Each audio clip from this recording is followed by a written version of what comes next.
Greetings, my excellent friend. Welcome to Heavy Metal. History. Hey, what's up, everybody? Before this episode starts, I wanted to fill you in on this episode. Matt was not able to join us due to scheduling conflicts and not being able to have all the stuff needed to get him on this episode. It's just me this week. I went to go see Carnifex, old friends of mine. We had a little bit of time where we could just kind of sit down and shoot the shit and talk about Dead in My Arms turning 10 years old. So we go into that for a little bit. It's kind of a shorter podcast just because we didn't have a ton of time, and they're all each going to come on sequentially over the course of the next few weeks. So hopefully you guys will look forward to that. And until then, thank you for listening and enjoy this week's episode of the Heavy Metal History Podcast. All right, so I'm sitting here with longtime homies in Carnifex, Corey and Scott. They've been gracious enough to give me a little bit of their time. So we're gonna talk about at least a little bit the fact that Dead in My Arms is 10 years old. It's fucking weird, I bet. I'm gonna pass the mic back and forth to them because we don't have a good setup. So I will just ask you guys questions and let you answer them. So the first thing I guess is, how does it feel having a record that's 10 years old, man? A little strange because it doesn't feel like it's been 10 years because we got on the train and haven't got off that train. So we're still on the same ride that we were on when we wrote that record. So it doesn't really feel like it was like part of the past. It just feels like it was something we did before this. It was that weekend we spent in way South California fucking 10 years ago. Just driving. Well, it's in the morning. Let's drive on down. Imperial Beach or Chula Vista? Where was it? I don't know. It was like 2.5 hours south. It was right on the border. Literally, you could see the fence for Mexico. Damn. Hey, you can join. No drummers allowed. Sean has walked in now. Sean, what's it like having a record that's 10 years old now? Who fucking cares? I know it sucks kind of, talking back on a record that's like, it's old and it was your first record, so there's a lot that you guys like exponentially improved on with every single record. So it's not like a refined piece of work, but it's still kind of where you guys started, and I think it was. I'm just stoked people liked it. Yeah. It's for the time, at the time, yeah, that was the best we could do. And I'm glad people appreciate the record. So we've taken that and just progressed as a band. Yeah. No, I agree. Every record's always been like better than the last one by far. Thank you. Yeah. I think it doesn't feel that crazy. Except for one. I think we took a step back and gathered ourselves and then step forward. One thing that stayed constant is that we've pretty much written every record the same way. Okay. Every time. Well, technology changes, but the way we approach putting the songs together has always been the same thing. Because, you did the one thing and then everybody's like, oh, it's great. It's like, well, let's not fuck that up. Yeah. Let's make everything else better, but if we're doing good this way, let's just keep that going. And I think that's where the train thing, we got on this, we're like, well, this is how I guess it's done. That's how we're going to do shit. And so it's been that. We just keep doing that. So did you guys already basically have all those songs written before you even recorded them, or was it just like... For Slow Death or for Dead in My Arms? For Dead in My Arms, yeah. Well, yes. I mean, yeah, they were written before we went to the studio, but there was no pre-pro. Yeah. No, everything, all the different parts. Yeah, we had a dry erase board, and we had all the different parts of the guitars. All the different guitar parts were called whatever the hell we wanted them to, and just arranged in a certain order, and you just remembered the riff. If you forgot how the riff went, well, then you made up a new one. That's how it went. It was like school. You just had to remember where your seat was, and then everything would work itself out. Yeah. If you wrote a riff, you have to remember how to fucking play it, because you just showed other people, so nobody's gonna remember like you. You have to remember the riff, or we're fucked. Yeah, so, because this was, pretty far before, internet and a lot of, technology was super prevalent, so there was no... Tablet was new. Tablet was new? Okay. We wrote these songs in 2006. Okay. So this is kind of even before, YouTube tutorials were a thing. This is before. Dude, there were times we'd be playing through the songs and we'd stop, and like one of us would have to like hum the riff to remind somebody else. We're like, hey, how's that riff go? Like, remember? And they're like, oh yeah. So What was the riff? It was a giant whale in a box. Or How does that go? or you'd realize that the two guitarists have been playing it differently for like 3 months. Yeah. That happened. Jeez. I found out that one of the guitarists had been playing it wrong for 3 years, so. And then he's like, well, that's how you showed me. I'm like, no, that's not how I showed you. And I mean, But fuck, it was 3 years ago. Everybody fucking knows. Yeah, right. yeah, that's the funny thing is like nobody really noticed except you guys. Yep. In the end, but that's crazy. So how long did it take you guys to record it? Like a couple 2 days, days. a week, 2 days? 2 days. We recorded Dynamite for $600. Yeah, I recorded the drums in 5 hours. It was Super sick. Each day costs $300. Okay. And we were there for 2 days. That's one thing we notice a lot when we like kind of go back and look on records when we talk about them is like the first couple records, man, everybody just kind of has to get in and out. They have like no budget. It's like, how fast can we do this and make it sound the best? And it's... You think we could do record number 7 on $600? Oh, we could. Yeah. Okay, we're gonna go back to that raw sound. Yeah, man, just record it in your closet. Fuck, I mean, we wouldn't have to. We got programmable drums that the drummer can write. We got Kempers. Fred, I mean, we record with bass pedals every time anyways, pretty much, and an input.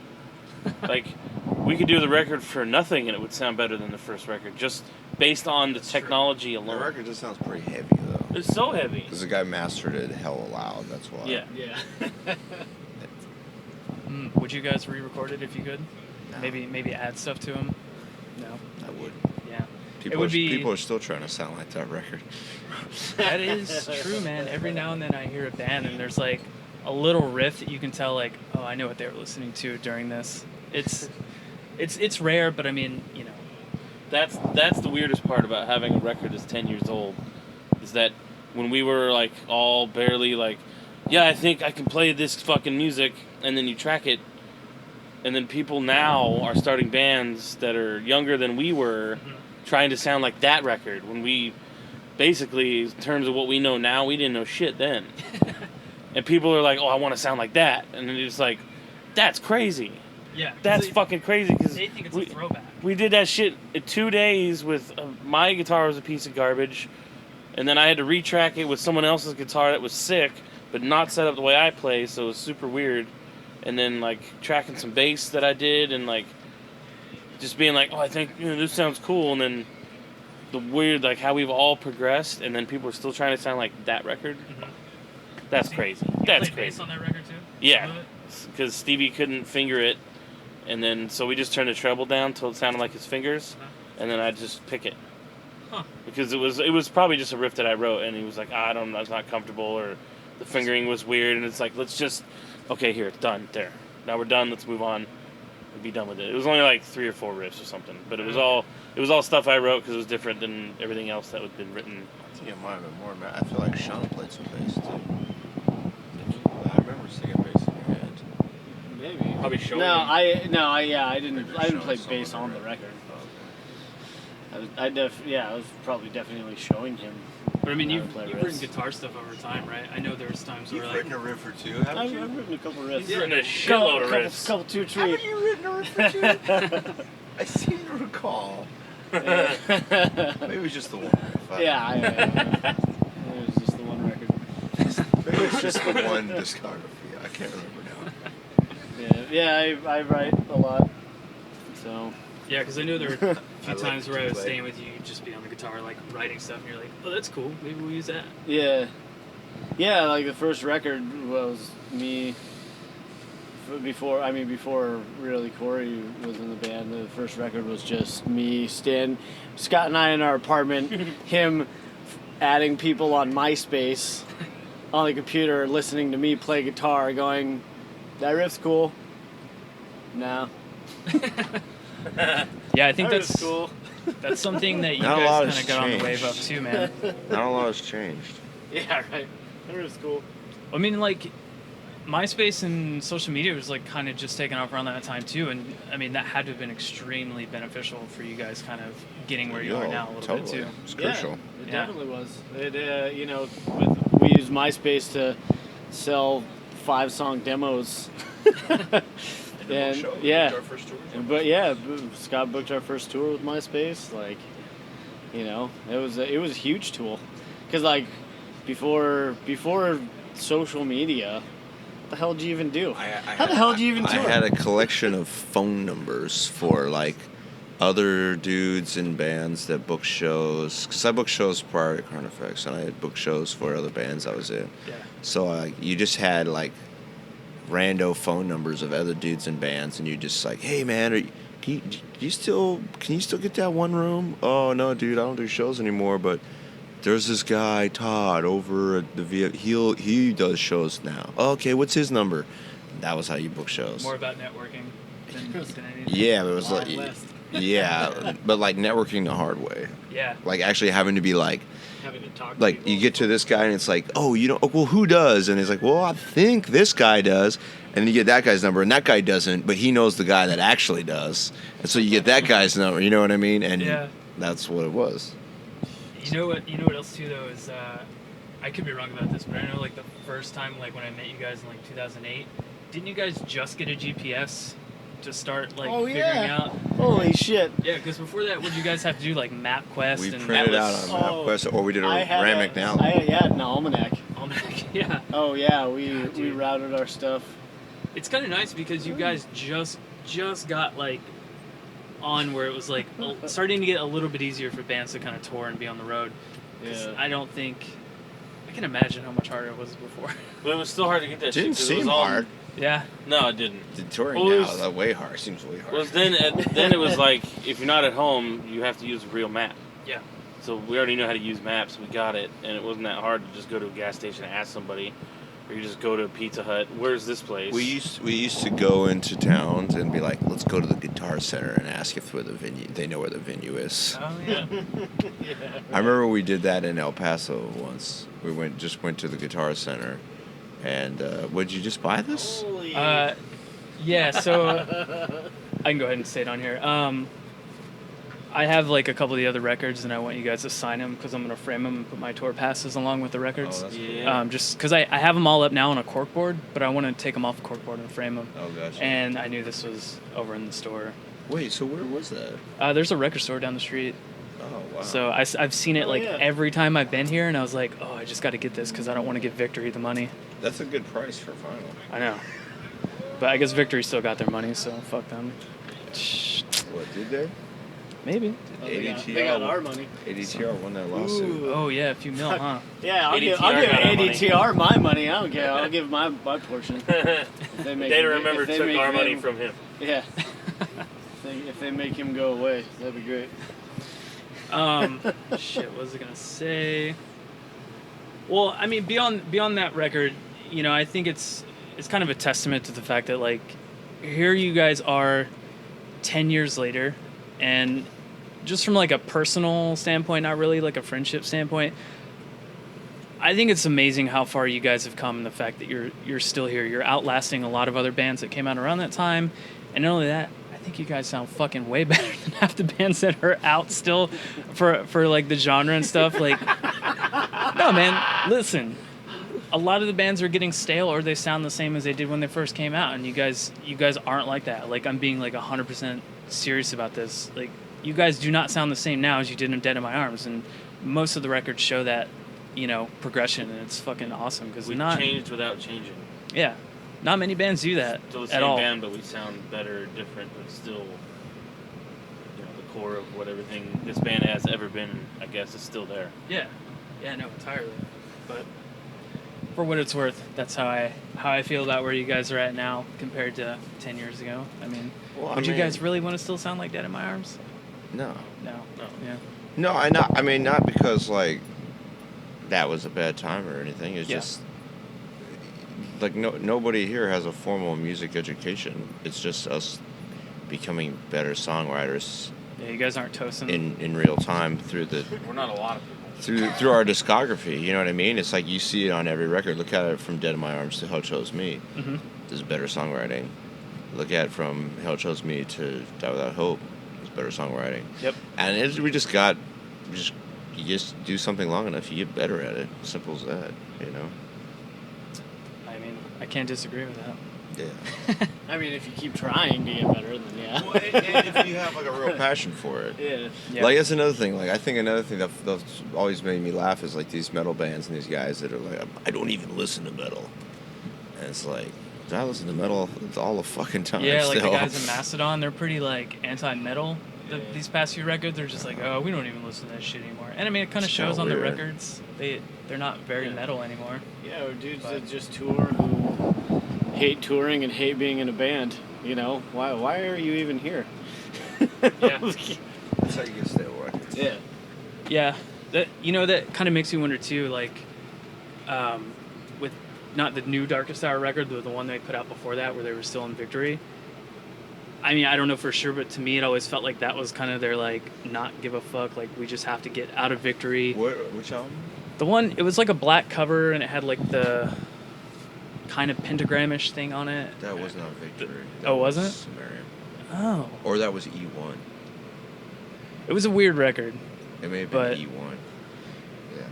Yeah, I felt that record was kind of like a stale. Kind of burnt out. Sometimes you gotta fail a little bit to like realize you gotta. Not saying that record was a failure, but like No. maybe they wrote it and then in hindsight they're kind of like it's not really what we wanted to put out, and so you need that to light the fire under your ass to write a record you do want to put out. You know. I mean, it worked. That new one's fucking savage. It's great. Yeah. It's Yeah, I great. haven't listened to the whole thing, but the parts and bits that I've heard have been like, oh, it sounds like when I got into them. Yeah. Sick. It's good. Yeah, it's Good dude, record. the production, like them going to Kurt at God City. Mhm. That was a good choice. Yeah. It's a good choice. Them in their element. Well, I think this is good for now. We'll do like this is a little short podcast, and if you guys want to come on one by one and do like our regular thing where we kind of talk about records that influenced all you guys, that would be fucking dope. That's kind of how we normally do it, but when something like this, I kind of wanted to talk to you guys more about the legacy, Yeah, if you will. I gotta log into my Skype, and if I can figure my shit out while I'm home, we can do one. Yeah. I usually want you guys to choose like 3 records, and then we just kind of delve into like why they influence you, or That's easy. yeah. For me. I know. Yeah, man. That'll be the most non-metal episode because the records are old and not metal bands. Well, they are sort of. But Let me guess. I can get them right now. I know you'll guess one. 311. Yeah. Deftones. And then I have 2 guesses. If it's not this, it's the other. Self-titled Korn. Yeah. It'll be easy because it's those first 2 bands, and then it's like 3 other bands. But I have to narrow it down. But it's still fairly easy. I think Deftones is kind of metal. It's just that it was those bands that it was It like influenced a lot of people in metal. it was Yeah. like turning a corner in my life musically, going Yeah. from rap and hip hop heavy to like not even liking any of that other shit to all of a sudden these bands that were like a little bit of metal, and then it just like we can talk about that later. Yeah, no, man. I mean, that's like the fascinating thing to me is like the few people that we've had on when we talk about the records that influence them. It starts triggering things when we get into the conversation of it, and it's cool like dissecting like where all that stuff came from. It's been pretty fun. It's like digging up a time capsule. in your Yeah, brain. yeah, definitely. You're like, oh yeah, that thing. Oh, look at that. I remember that fucking thing. Oh, I remember when this happened. Dude, yeah, I had Derek on, and it was like a 2.5-hour podcast of him just like talking about all these memories he had because of these records and what got him into it, and it was just like, Which holy Derek? fuck. Kurzweil from Unearth. Oh, shit. Yeah. Wow. Yeah. I haven't so- talked to that dude since 2008. Yeah, you should hit him up. You should hit him up. But yeah, it was a fun one. So 2010. Met Atticus Metal Tour, yeah. Was Oh, he yeah. still in the band then? That's Yeah. my dying. yeah, that was 2010. Oh, he played drums for him on that Yeah. tour? Oh, Yeah. okay. I thought it was Atticus Metal. Well, he was on that one too.